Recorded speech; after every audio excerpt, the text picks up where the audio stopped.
Olá a todas e todos, sou o João Gabriel, professor de Sociologia, e o tema da nossa aula de hoje será o que é folclore. Tentaremos traçar aqui as linhas gerais dessa terminologia, dessa expressão, ou tudo que envolve, né, a questão do folclore. Mas antes de começar a aula, eu quero me certificar. Você já está inscrito no nosso canal? Se não, se inscreva e deixe o sininho ativado para receber as nossas notificações. Bom, pessoal, então o tema é o que é folclore. Eu tenho certeza que ali durante a sua educação infantil você já tem ouvido falar muito disso, não? Eu mesmo, quando bem criança, fazia muito trabalho sobre esse assunto e envolvia toda aquela mística de histórias sobre o Brasil. Hoje nós vamos tentar aqui nessa aula descrever, né, de modo bem assim específico, como que se dá as características do folclore. Eu gostaria muito também que você aproveitasse para essa aula assistir uma outra aula minha aqui no canal, que vai complementar a sua compreensão. É uma aula sobre cultura imaterial que está disponível aqui para nós, tá? Então, portanto, vamos tentar pegar as características desses dois aspectos e linkar aqui, né, fazer um elo e ao mesmo tempo trabalhar essa questão. O termo folclore, a palavra em si, se traduzirmos ela, né, etimologicamente, ela vem do inglês folk mais lore, que vai se traduzir literalmente para algo como ciência das tradições ou conhecimento popular. Portanto, seriam ligados às ideias aqui de conhecimento popular a tudo aquilo que envolve tradições, o uso da arte, uma arte popular. Ou seja, pensemos aqui aquilo que está associado a uma cultura de característica do povo para o povo. E curiosamente, toda vez que a gente associa o termo folclore, ele estaria ligado a histórias, né, que são bastante famosas. Por exemplo, as mais tradicionais aqui, que você deve ter ouvido já isso centenas de vezes, seriam os grandes personagens, por exemplo, da ideia do boto, ligada à tradição norte do Brasil, Iara, Curupira, Saci Pererê, entre outras histórias. Essas mais simples, ou pelo menos mais famosas, estão ligadas àquilo que o Brasil, por exemplo, tem como uma espécie de identidade nacional. Então, folclore, veja mais uma vez, está ligado à cultura popular e ao mesmo tempo à noção de identidade, ou seja, o que forma, por exemplo, tradição, uso e desuso de uma certa arte ligada ao povo, tá? Portanto, para a gente concluir essa primeira parte, a tradução do termo está ligado a tradições. No entanto, há uma terminologia agora um pouco mais científica que traduz literalmente o que seria folclore para o conceito ou a ideia de demologia ou demopsicologia. O que seria isso, né? Vamos buscar no termo? Demo, aqui, demo como povo, certo? Como tradição popular, povo, de modo geral, população, habitantes. E o campo psicologia ou logia como estudo racional. Portanto, no primeiro termo mais simples, seria o estudo racional das tradições do povo, e a demopsicologia como a área que investiga os aspectos introspectivos psicológicos, beleza? Introspectivo psicológico do povo. Então, ligado a uma certa mentalidade, né? Então, associado a imaginário popular. Portanto, folclore é ligado à cultura popular e imaginário popular, certo? Agora pensemos que se de modo geral está ligado a essa tradição mais popular, quais são as características que o folclore tem de modo bem geral? Veja que mesmo nessas histórias, 4 histórias aqui diferentes, você tem uma espécie de linha comum que liga essas histórias. Portanto, a primeira, costumes de um povo ligado a uma tradição coletiva e individual. Por quê? Porque o folclore ele não nasce necessariamente de um indivíduo e permanece como característica estática. É sempre muito dinâmico. Exemplo, como é passado de geração em geração, os costumes de um povo estão se modificando no aspecto coletivo e individual. Portanto, uma história pode ser narrada certa vez contando Saci Pererê de certa forma, passa-se os anos, passa-se gerações, passa-se décadas, essa história ela pode até ser alterada.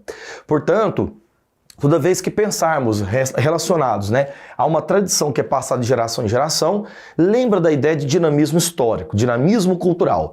O tempo, às vezes, até modifica essas histórias. Um exemplo assim, bem comum para que você até pesquise isso posteriormente, é quando nós vamos pensar as mitologias, né? A mitologia grega, por exemplo, da antiguidade e tal, ela tem uma tradição oral, que agora nós vamos falar dessa característica, e curiosamente ela vem sendo passada de geração em geração, se modificando. Então, geralmente o folclore não é ligado a uma tradição num passado que é completamente estático, tá? Tá ligado sempre a elementos associativos e ao mesmo tempo transformativos, beleza? Se nós pegarmos essas 3 características gerais, podemos chegar a uma coisa bastante interessante, que são essas 3 ideias que eu passo aqui para vocês. A primeira, folclore tem uma origem anônima. Geralmente uma história, uma narrativa folclórica, ela não possui um autor próprio, necessariamente uma pessoa física que cria uma história e ele reconhece ela como autor. Portanto, quando pensemos assim, o folclore está ligado a um povo, alguma massa popular que cria uma determinada tradição, ok? Segundo lugar, é uma transmissão geralmente oral. E isso faz com que a narrativa venha se modificando ao longo de um tempo e, curiosamente, não seja dado a uma só pessoa.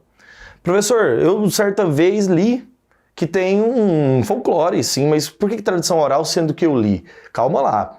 O que a gente pode fazer é transcrever o folclore para uma tradição escrita, ou seja, transcrever, para manter aquilo, na verdade, dentro de uma memória popular.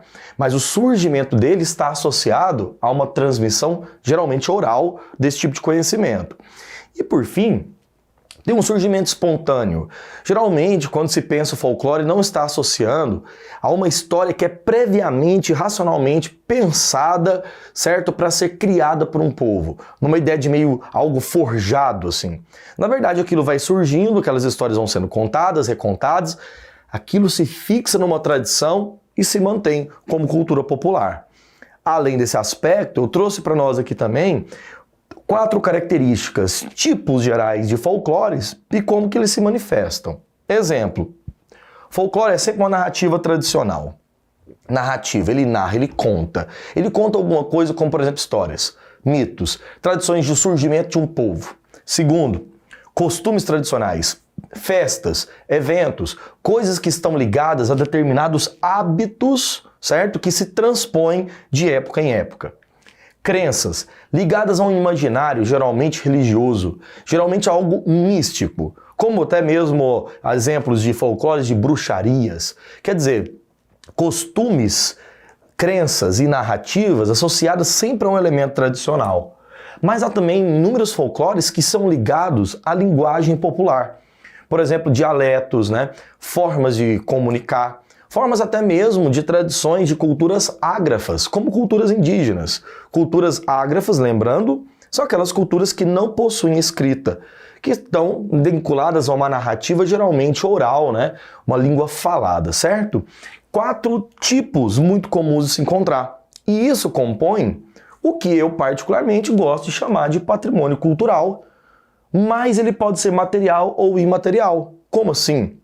Como que um patrimônio cultural material se ligar à tradição oral? Vamos imaginar um livro muito antigo, onde foi transcrito pela primeira vez essas narrativas folclóricas. Um patrimônio físico, material, né? E ao mesmo tempo, cultura... Como assim falar sobre patrimônio cultural material ligado ao folclore, sendo que ele está associado à transmissão oral? Vamos imaginar, por exemplo, uma grande obra, um livro escrito numa certa geração ou época, que transcreve literalmente o que seria esse folclore, por isso, material. Imaterial é mais fácil de entender porque está ligado àquela cultura que é intangível, àquela que são dos hábitos, dos valores e dessas histórias e narrativas que transpõem essa tradição de um povo.